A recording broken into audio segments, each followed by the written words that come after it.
ശത്രുവിനെ അന്ധമാക്കാൻ ദൈവത്തിന് കഴിവുള്ളപ്പോൾ ആ ശത്രുവിനെ അന്ധമാക്കുന്നത് കാണാൻ പോലും പല വിശ്വാസികൾക്കും കാണാൻ സാധിക്കുന്നില്ല. കാരണം വിശ്വാസികളെ അന്ധമാകുകയാണ്.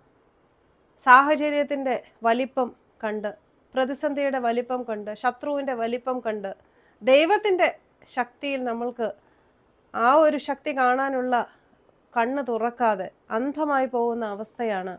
അത്യുന്നതന്റെ നാമത്തിന് മഹത്വമുണ്ടായിരിക്കട്ടെ. അത്യുന്നതൻ ജഡം ധരിച്ചെത്തിയ മനുഷ്യനായി വന്ന നസ്രയനായ യേശുവിൻ്റെ സത്യ ഏകദൈവത്തിന്റെ നാമത്തിന് എന്നും എന്നേക്കും മഹത്വമുണ്ടായിരിക്കട്ടെ. ബൈബിളിലെ ദൈവം സത്യ ഏകദൈവമാണ്. 2-3 അപ്പച്ചന്മാരല്ല, ഏക അപ്പച്ചൻ സത്യ ഏകദൈവമായ യേശുവിൻ്റെ നാമത്തിന് എന്നും എന്നേക്കും മഹത്വമുണ്ടായിരിക്കട്ടെ. ബൈബിളിലെ സത്യത്തിൽ മാത്രം വിശ്വാസികൾ വിശ്വസിക്കുക. ഈ ഒരു മെസ്സേജിനായിട്ട് ഇന്ന് ഞാൻ തിരഞ്ഞെടുത്തിരിക്കുന്നത് 1 കൊരിന്ത്യർ 2-ാമത്തെ അധ്യായം 4-ാമത്തെ വാക്യമാണ്. ഈ ഒരു വാക്യം നമ്മൾക്ക് ആദ്യം വായിക്കാം. നിങ്ങളുടെ വിശ്വാസത്തിന് മനുഷ്യരുടെ ജ്ഞാനമല്ല, ദൈവത്തിൻ്റെ ശക്തി തന്നെ ആധാരമായിരിക്കണം. നിങ്ങളുടെ വിശ്വാസത്തിന് മനുഷ്യരുടെ ജ്ഞാനമല്ല, ദൈവത്തിൻ്റെ ശക്തി തന്നെ ആധാരമായിരിക്കണം.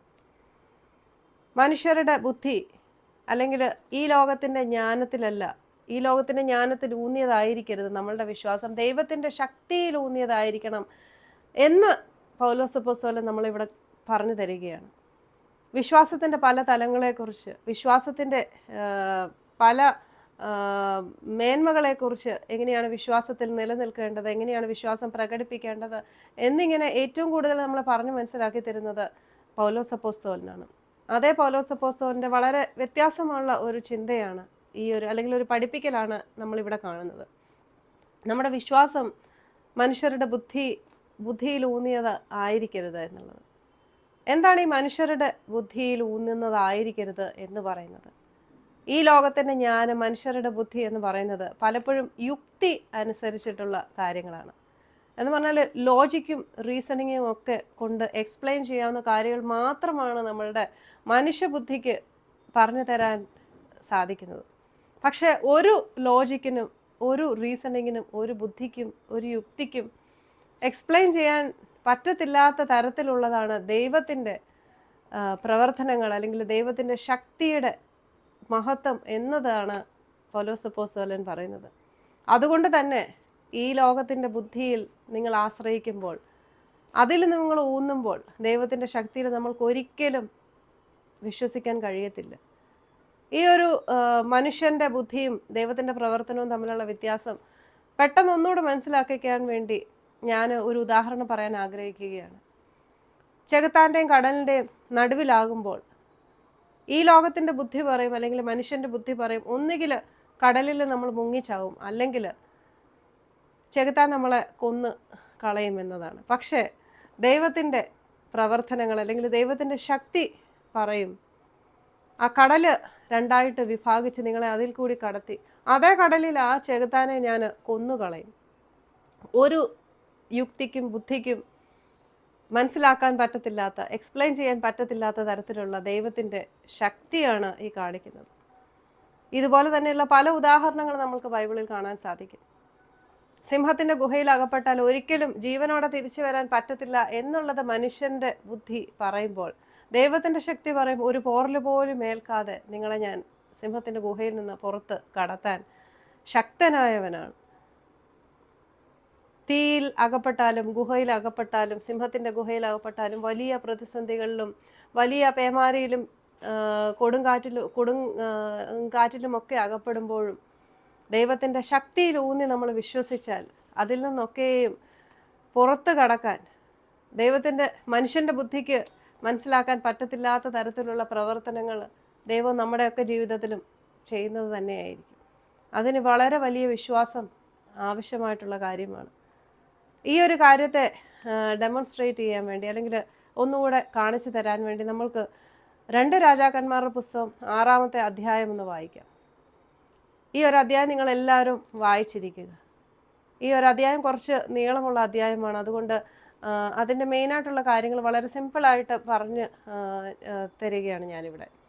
അരാം രാജാവ് ഇസ്രയേൽ രാജാവിനെ കൊടുക്കാൻ വേണ്ടി ഒരു പദ്ധതി ഇടുന്നു. അപ്പോൾ അരാം രാജാവിൻ്റെ പദ്ധതി എന്ന് പറഞ്ഞാൽ, ഇസ്രയേൽ രാജാവ് പോകുന്ന സ്ഥലങ്ങളിലൊക്കെ പാളയം ഇറക്കുക, അല്ലെങ്കിൽ അവരുടെ പട്ടാളക്കാരെ അവരെ ഇറക്കുകയാണ്. എന്നിട്ട് ഇസ്രായേൽ രാജാവിനെ കൊല്ലാൻ അവർ പദ്ധതി ഇടുകയാണ്. പക്ഷേ ഇത് മുൻകൂട്ടി അറിയുന്ന നമ്മുടെ പ്രവാചകനായ എലീഷ ഇസ്രായേൽ രാജാവിനോട് പറയുന്നു, ഇന്ന ഇന്ന സ്ഥലങ്ങളിൽ കൂടി പോകരുത് എന്ന് മുന്നറിയിപ്പ് കൊടുക്കുന്നു. ഈ മുന്നറിയിപ്പ് അനുസരിച്ച് ഇസ്രായേൽ രാജാവ് ആ സ്ഥലങ്ങളൊക്കെ ഒഴിവാക്കി അയാൾ പോവുകയും അരാം രാജാവിൻ്റെ അല്ലെങ്കിൽ ശത്രു സൈന്യത്തിൻ്റെ അവരുടെ പദ്ധതികളൊക്കെ വിഫലമായി പോവുകയാണ്. ഇത് പല പ്രാവശ്യം റിപ്പീറ്റഡ് ആയിട്ട് നടക്കുമ്പോൾ അരാം രാജാവ് തൻ്റെ ആൾക്കാരെ വിളിച്ച് ചോദിക്കുന്നു, നമ്മുടെ കൂടെയുള്ളവരിൽ ആരാണ് അവരുടെ പക്ഷത്തുള്ളത്? ആരാണ് ഈ കാര്യങ്ങളൊക്കെ കറക്റ്റായിട്ട് അവരോട് ചെന്ന് പറയുന്നത്? ഇതിനുത്തരമായിട്ട് അവരുടെ കൂടെയുള്ളവർ അരാം രാജാവിനോട് പറയുന്നു, നമ്മുടെ കൂടെ ഉള്ളവരല്ല, എന്നാൽ എലീഷയാണ് ഇതിൻ്റെ പുറകിലുള്ളത്. നീ നിന്റെ ശയനഗ്രഹത്തിലിരുന്ന്, നീ നിന്റെ ബെഡ്റൂമിലിരുന്ന് പറയുന്ന കാര്യങ്ങൾ എലീഷയ്ക്ക് മനസ്സിലാവുന്നു. എലീഷ ഇസ്രായേൽ രാജാവിനോട് പറഞ്ഞ് അങ്ങനെയാണ് ഇസ്രായേൽ രാജാവ് നമ്മുടെ പദ്ധതികളിൽ നിന്നൊക്കെയും വഴുതി മാറി രക്ഷപ്പെടുന്നത്.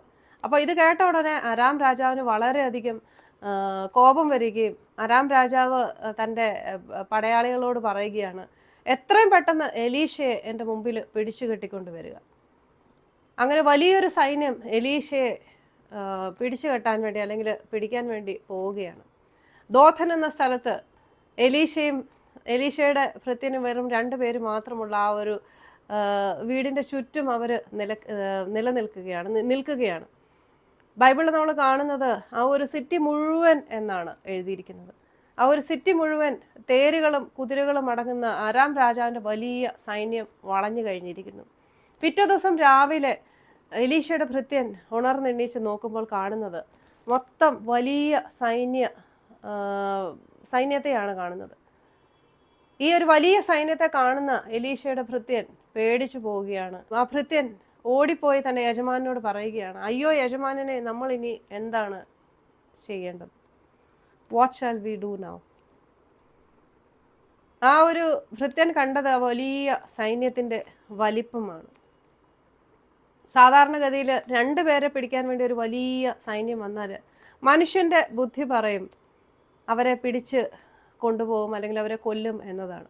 പക്ഷേ ഒരു യുക്തിക്കും മനുഷ്യൻ്റെ ബുദ്ധിക്കും മനസ്സിലാക്കാൻ പറ്റത്തില്ലാത്ത പ്രവർത്തനങ്ങൾ നടത്തുന്ന ദൈവത്തിൻ്റെ ശക്തി പിന്നീട് എന്താണ് ചെയ്തതെന്നുള്ളത് നമ്മൾ പിന്നീട് ഈ ഒരു അധ്യായത്തിൽ വായിച്ച് കാണുന്നതാണ്.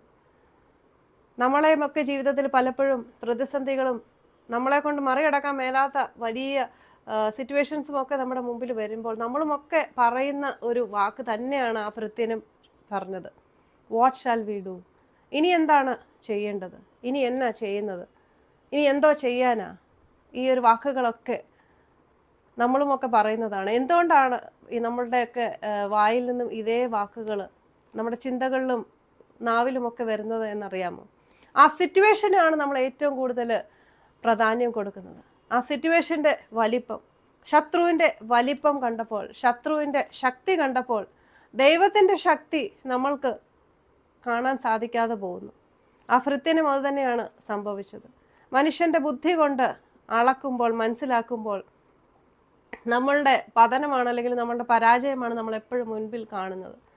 എന്നാൽ ഇത്തരം സാഹചര്യങ്ങളിൽ മനുഷ്യൻ്റെ ബുദ്ധിയിലല്ല, നിങ്ങൾ ദൈവത്തിൻ്റെ ശക്തിയിൽ അത്ര ഊന്നണം എന്നത് പൗലോസ് അപ്പോസ്തലൻ നമ്മളെ പിന്നെയും പിന്നെയും പഠിപ്പിക്കുകയാണ്, നമ്മൾക്ക് ഓർമ്മിപ്പിക്കുകയാണ്.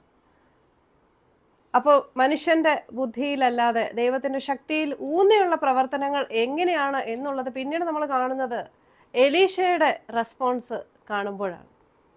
ഒരേ പ്രതിസന്ധി, ഒരേ സിറ്റുവേഷൻ, ഇൻഫാക്റ്റ് 2 പേരെയും പിടിക്കാൻ വേണ്ടി ആ 2 വലിയ സൈന്യം വരുമ്പോൾ അതിൽ ഏറ്റവും കൂടുതൽ പേടിക്കേണ്ടത് എലീഷ തന്നെയാണ്. കാരണം എലീഷയെ പിടിക്കാൻ വേണ്ടി മാത്രമാണ് അവർ വരുന്നത്. അപ്പോൾ എലീഷയ്ക്കാണ് ഏറ്റവും കൂടുതൽ അപകടമുള്ളത്. പക്ഷേ എലീഷയുടെ റെസ്പോൺസ് എന്ന് പറഞ്ഞാൽ ഒരേ പ്രതിസന്ധിയിലാകുന്ന ആ 2 പേരുടെയും റെസ്പോൺസിൻ്റെ വൈരുദ്ധ്യം നിങ്ങൾ കാണുക. എലീഷ പറയുന്നത്, ഭയപ്പെടേണ്ട, നമ്മളോട് കൂടെയുള്ളവർ അവരോട് കൂടെയുള്ളവരെക്കാൾ അധികമാണ്. Do not worry, for those who are with us are more than those who are with them.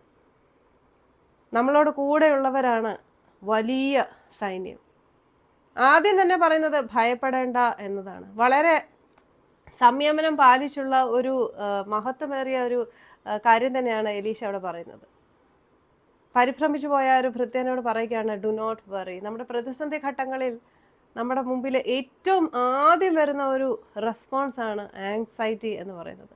Tensions, anxiety, നാളെ എന്താവും റിസൾട്ട് എന്നുള്ള ആ ഒരു ചിന്ത നമ്മളെ ഭരിക്കുമ്പോൾ ഡു നോട്ട് വറി എന്നുള്ള ഈ ഒരു ശബ്ദം, ദൈവത്തിൻ്റെ വിശ്വാസത്തിൽ ഊന്നിയുള്ള ഒരു ശബ്ദം നമ്മൾ ഓരോരുത്തരും എലീശ ഭൃത്യനോട് പറഞ്ഞതുപോലെ തന്നെ നമ്മുടെ മനസ്സിനോടും നമ്മൾ പറയേണ്ടത് തന്നെയാണ്. Do not worry. നമ്മളോട് കൂടെ ഒരു വലിയ സൈന്യമുണ്ട്. നമ്മളോട് കൂടെ എന്നെ ശക്തമാക്കുന്ന, എന്നെ ശക്തനാക്കുന്ന ദൈവമാണ് എൻ്റെ കൂടെ ഉണ്ട് എന്നുള്ള ആ ഒരു സ്വരം നമ്മളെയൊക്കെ പ്രതിസന്ധി ഘട്ടങ്ങളിലും ശക്തിപ്പെടുത്താൻ ഉതകട്ടെ. അപ്പോൾ ഇത് പറഞ്ഞതിന് ശേഷം നമ്മൾ കാണുന്നത് എലീശ പ്രാർത്ഥിക്കുകയാണ്. പ്രതിസന്ധി ഘട്ടങ്ങളിൽ, വലിയ പ്രതിസന്ധി ഘട്ടങ്ങളിൽ പ്രാർത്ഥിക്കാൻ പലപ്പോഴും നമ്മൾക്ക് തോന്നാറില്ല. പ്രാർത്ഥിക്കാനോ ദൈവത്തിൽ വിശ്വാസം വെക്കാനോ ഒന്നുമല്ല നമ്മൾ ഇത്തരം ഘട്ടങ്ങളിൽ ശ്രമിക്കുന്നത്. നമ്മുടെ ചിന്തകളിൽ, നമ്മുടെ വാക്കുകളിൽ ഏറ്റവും കൂടുതൽ മുഴുങ്ങി കാണുന്നത് സാഹചര്യങ്ങളെയും സിറ്റുവേഷനുകളെയും നമ്മുടെ കഷ്ടപ്പാടുകളെയും നമ്മുടെ പ്രതിസന്ധികളെക്കുറിച്ചുള്ള വാക്കുകളാണ്. പക്ഷേ എലീശ അവിടെയും മരണം മുന്നിൽ കാണുന്ന ആ ഒരു അവസ്ഥയിലും എലീശ അവിടെ പറയുന്നത്, എലീശ പ്രാർത്ഥിക്കുകയാണ്. എലീശ വളരെ കൂളായിട്ട് സംയമനം പാലിച്ച് വിശ്വാസത്തോടുകൂടി പ്രാർത്ഥിക്കുകയാണ്. ഇവൻ്റെ കണ്ണുകളെ തുറക്കണമേ എന്നുള്ള ഒരു പ്രാർത്ഥന. Elisha prayed, Lord open his eyes. സത്യം പറഞ്ഞാൽ ഇത് വായിച്ചു പോകുമ്പോൾ ഈ ഒരു ലോർഡ് ഓപ്പൺ ഹിസ് ഐസ് അല്ലെങ്കിൽ ഇവൻ്റെ കണ്ണുകളെ തുറക്കണമേ എന്നുള്ള ആ ഒരു വാക്യം പെട്ടെന്ന് നമ്മൾ വായിച്ചു പോകുമ്പോൾ ആ ഭൃത്യൻ്റെ കണ്ണ് തുറക്കണമേ എന്നുള്ള ഒരു ജസ്റ്റ് ഒരു നോർമലായിട്ട് പറയുന്നൊരു സെൻറ്റൻസ് ആണ് എന്നതാണ് നമുക്ക് തോന്നുന്നത്. പക്ഷേ ഒന്ന് ആലോചിച്ച് നോക്കുമ്പോൾ ഇത് വലിയൊരു പ്രാർത്ഥന തന്നെയാണ്. പ്രതിസന്ധി ഘട്ടങ്ങളിൽ നമ്മൾക്ക് ഓരോരുത്തർക്കും, നമ്മൾക്ക് വേണ്ടിയും നമ്മുടെ ചുറ്റുമുള്ളവർക്ക് വേണ്ടിയും ഒക്കെ പ്രാർത്ഥിക്കാവുന്ന ഒരു പ്രാർത്ഥന തന്നെയാണ്. ദൈവമേ എൻ്റെ കണ്ണ് തുറക്കണമേ. നമ്മുടെ ഹൃദയം ക്ഷീണിക്കുമ്പോൾ ദൈവമേ നിൻ്റെ ശക്തി കാണാൻ എൻ്റെ കണ്ണ് തുറക്കണമേ. നമ്മുടെ അവസ്ഥകളൊക്കെ വല്ലാത്ത മോശമായ ആ ഒരു അവസ്ഥകളിലേക്ക് നീങ്ങുമ്പോൾ, എല്ലാം നഷ്ടമാകുന്ന അവസ്ഥകളിലുമൊക്കെ നിൻ്റെ ശക്തി കാണാൻ, നിൻ്റെ മഹത്വം കാണാൻ, നിൻ്റെ സ്നേഹം കാണാൻ എൻ്റെ കണ്ണ് തുറക്കണമെന്നുള്ള വലിയൊരു പ്രാർത്ഥന തന്നെയാണിത്. അവൻ്റെ ശക്തി കാണാൻ, അവൻ്റെ മഹത്വം കാണാൻ പലപ്പോഴും വിശ്വാസം ചോർന്നു പോകുന്ന അവസരങ്ങളിലൊക്കെ എല്ലാ മക്കളും ഓർത്തിരിക്കേണ്ട ഒരു പ്രാർത്ഥന തന്നെയാണ്. Lord open my eyes. ചെറിയ പ്രാർത്ഥന, പക്ഷേ വളരെ അമൂല്യമായൊരു നിധി പോലെയുള്ള പ്രാർത്ഥന തന്നെയാണ്. രക്ഷിക്കണമേ, രക്ഷിക്കണമേ, സൗഖ്യമാക്കണമേ, കടം മാറ്റണമേ എന്നുള്ള പ്രാർത്ഥനയെക്കാട്ടിലൊക്കെ വളരെ മഹത്വമേറിയ ഒരു പ്രാർത്ഥന തന്നെയാണിത്. Lord open my eyes.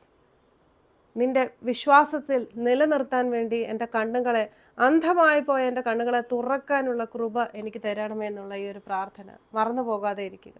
ഒരു കാര്യം കൂടെ ഓർമ്മപ്പെടുത്താൻ ആഗ്രഹിക്കുകയാണ്.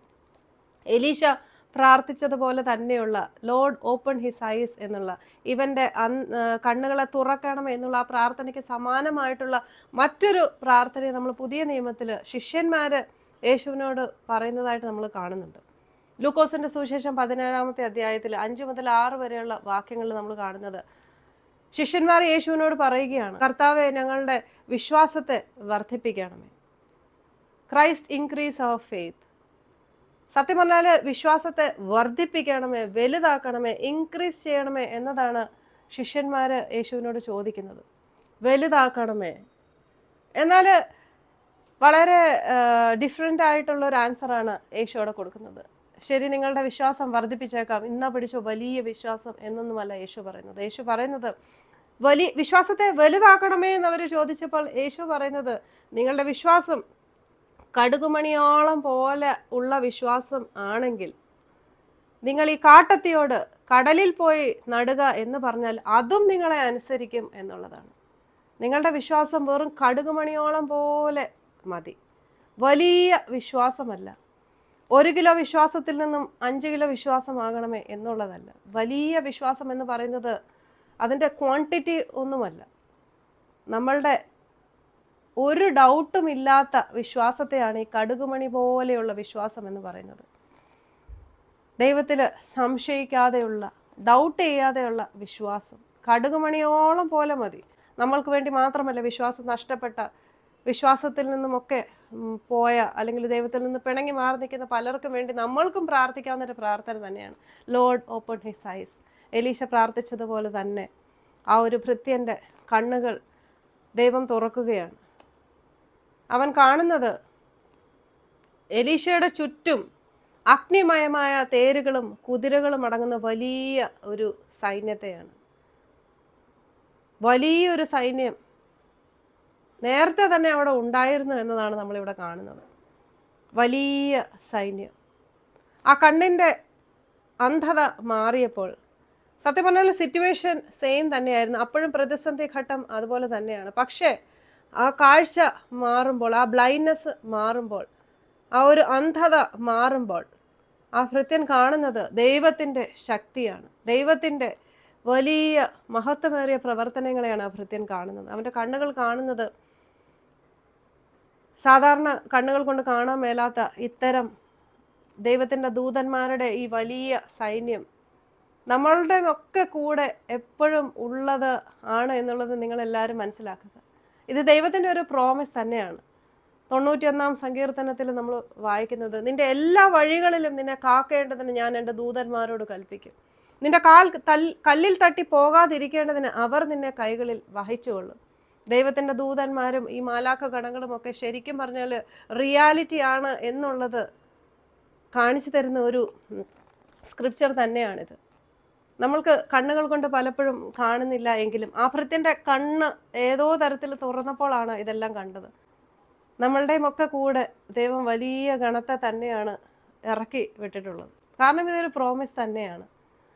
നമ്മൾക്ക് വേണ്ടി മാലാഖമാരെ കരുതിയിരിക്കുന്ന ആ ദൈവം എത്ര നല്ലവനാണെന്നുള്ളത് രുചിച്ചറിയുക, തിരിച്ചറിയുക, ചിന്തിക്കുക, ദൈവത്തിന് എപ്പോഴും മഹത്വം കൊടുക്കുക. അപ്പോൾ ദൈവം തൻ്റെ വലിയ ദൂതഗണത്തെ വിട്ടിരിക്കുന്നതായിട്ട് ഈ ഒരു ഭൃത്യൻ അവിടെ കാണുകയാണ്. അപ്പോൾ അവിടെ ഉണ്ടായിരുന്ന ആ ഒരു ശത്രു സൈന്യം എലീശയുടെ നേരെ വരാൻ തുടങ്ങി. അപ്പോൾ എലീശ പിന്നെയും പ്രാർത്ഥിക്കുകയാണ്. പ്രതിസന്ധിയിൽ നിന്നും വലിയ പ്രതിസന്ധിയിലേക്ക് നമ്മൾ കടന്നു പോകുമ്പോൾ പ്രാർത്ഥന തീർച്ചയായും പൂർണ്ണമായിട്ടും പലരും ഇല്ലാതെയാക്കും.